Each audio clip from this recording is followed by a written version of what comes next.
Okay, so that little snippet there was just me doing a bit of an improvised solo over a sort of a rock, sort of heavy rock backing track.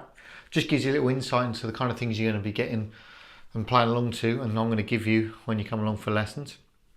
Now, a good thing about doing something like that is, I mean, I just literally wrote something quickly, put it together, and then I played it within sort of 3 or 4 takes of just having a run for a couple of times. So it was just off the cuff, completely improvised. Now, some people, as you go along with the course, you might prefer to compose your solos, and a lot of guys like to do that. Others prefer to just go in the studio, put the track on, and they play it 3 or 4 times, and then they just go, right, okay, that, you know, they take bits of the best ones, or they just do the first or second takes, and they just take whichever one they like the best. So the key to this thing, in this improvising and / songwriting, which we'll talk about in 2 seconds, is that some people will find composing easier, some people find improvising easier, just off the cuff. But the more you practice doing this and just improvising off the cuff and just giving it a go, then the better you will be. And also this will tie in with your technique lessons, learning all your scales, all your rhythms, which is over the reading rhythms, the ear training key area as well. So once you start mixing them and getting better at them, you'll find you can just come up with ideas a lot quicker and a lot more instantly than you previously thought or could, you know.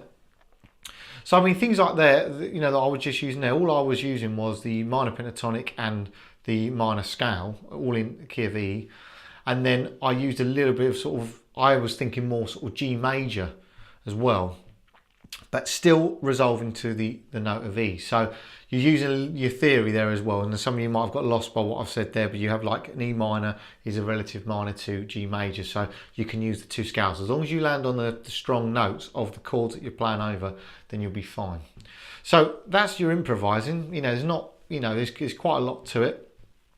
We're going to be working through quite a few things, and we're going to be building you up slowly. So what I'll be doing is I'll be taking you through, once you've grasped your pentatonics first, which will be the first lot of scales we're going to take a look at, then we'll start applying them to basic backing tracks, okay? And then as you progress on, we'll start using and mixing the minor scales and major scales in there, and then even looking at modes, applying arpeggios, applying your technique. So you might say, I want you to improvise a solo for me, and I want you to only use slides, or only use bends and slides. So that's a really cool thing to do, because it really makes you think about what you're doing and how do I do this? Like, a really good thing for you to do is to play all along one string.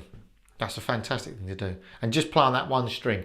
It's quite hard because you feel you're very limited to what you can play, but it makes you more inventive when you're thinking about what can I come up with. You have to be really thoughtful of it and think, okay, I can do this, I can do this, I can do that. And it's great, it brings out other ideas.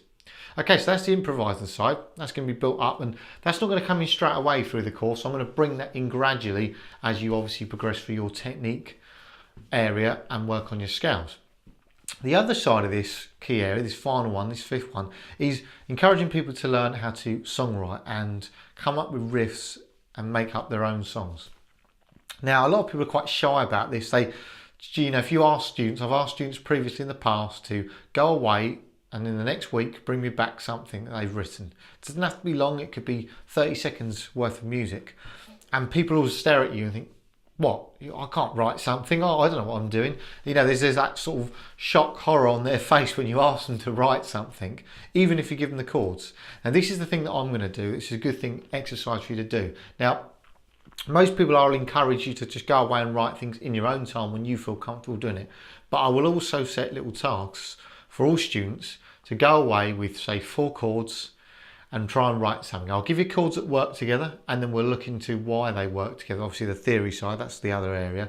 And then you come back and then we'll get you doing a solo over it. So in a sense, although you're going to get provided with backing tracks, I want to try and get everybody that I teach to write their own backing tracks, in a sense, write their own songs, have a go at trying to write riffs, where you take a scale, say A minor pentatonic, and I'd say try and come up with something using the notes of the A minor pentatonic scale.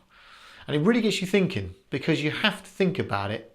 And the more you do it, the more you practice it, the more you'll be able to just one day, you just sit down, pick up the guitar, and you just start playing. And hopefully friends, family, people like that will say, how do you do that? That's really cool. I want to be able to do that. And that's what I'm aiming to teach you, is to be creative And in that way, if you decide to go on and become a guitar tutor, which would be brilliant, you'll be able to write your own backing tracks and put those things together. And if not, maybe you want to be an aspiring songwriter, and then you can come up with things. So I'm just trying to put you on the right path. If you want to create music, you know, here's how you do it, here's how you get started, and then hopefully you'll run away with it, and maybe some of you become a few massive music superstars, hopefully. So that's for the improvising and the songwriting area. It just gives you an insight into what I do. Hopefully, you know, it's again encouraged you and made you think, I wouldn't mind checking this guy out and having lessons from him. Hope to hear from you soon, and take care.